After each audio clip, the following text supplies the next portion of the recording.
इतरांच्या आयुष्यात आनंद निर्माण करण्याचा प्रयत्न कराल, तितकंच सुख तुमच्या भोवती रेंगाळेल.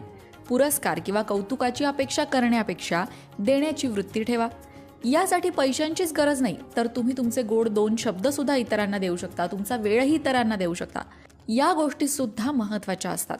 हे वर्ष तुमच्यासाठी संघर्ष, कठोर परिश्रम आणि आव्हानं घेऊन येतंय, पण ह्या सगळ्यातनं जर तुम्ही पार झालात ना, तर यश नक्की आहे. एक कठीण टप्पा सुरुवातीला येईल, परंतु तो पार पाडल्यानंतर सुखद फळं मिळणार आहेत. आता मकर संक्रांतीचं ग्रहमान लाभ देणारी आणखीन एक रास आहे वृषभ रास. वृषभ राशीच्या लोकांना सुद्धा मकर संक्रांतीपासनं भाग्य अनुकूल असणार आहे. भावंडांकडून आणि पालकांकडून पूर्ण पाठिंबा मिळू शकेल. वडिलोपार्जित मालमत्तेतून महत्त्वपूर्ण फायदा मिळू शकेल. अध्यात्माकडे तुमचा थोडा झुकाव असेल, त्यामुळे अनेक धार्मिक यात्रा करणं सुद्धा तुमच्याकडनं होऊ शकतं. वडिलोपार्जित मालमत्तेबाबत सुरू असलेले वाद सोडवाल. जोडीदारासोबत तुम्ही चांगला वेळ घालवाल, त्याने तुमचं मन प्रसन्न होईल. एकंदरीतच 2026चा विचार केला तर वृषभ राशीच्या लोकांसाठी हे वर्ष आपलं कुटुंब आणि मित्रांसोबतचे संबंध दृढ करणारं असणार आहे.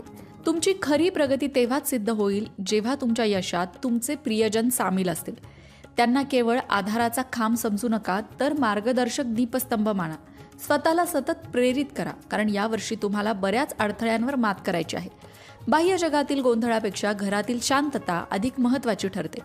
आत्मचिंतनासाठी वेळ काढा. सगळ्यात महत्त्वाचं वृषभ राशीच्या लोकांना मोठा सल्ला आहे, आळसाला दूर ठेवा.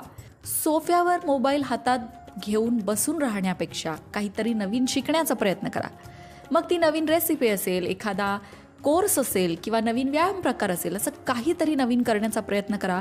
पण तुम्हाला मिळणारा मोकळा वेळ हातात मोबाईल घेऊन सतत सोफ्यावर आणि बेडवर बसून घालवू नका. ते तुमच्यासाठी तोट्याचं ठरेल.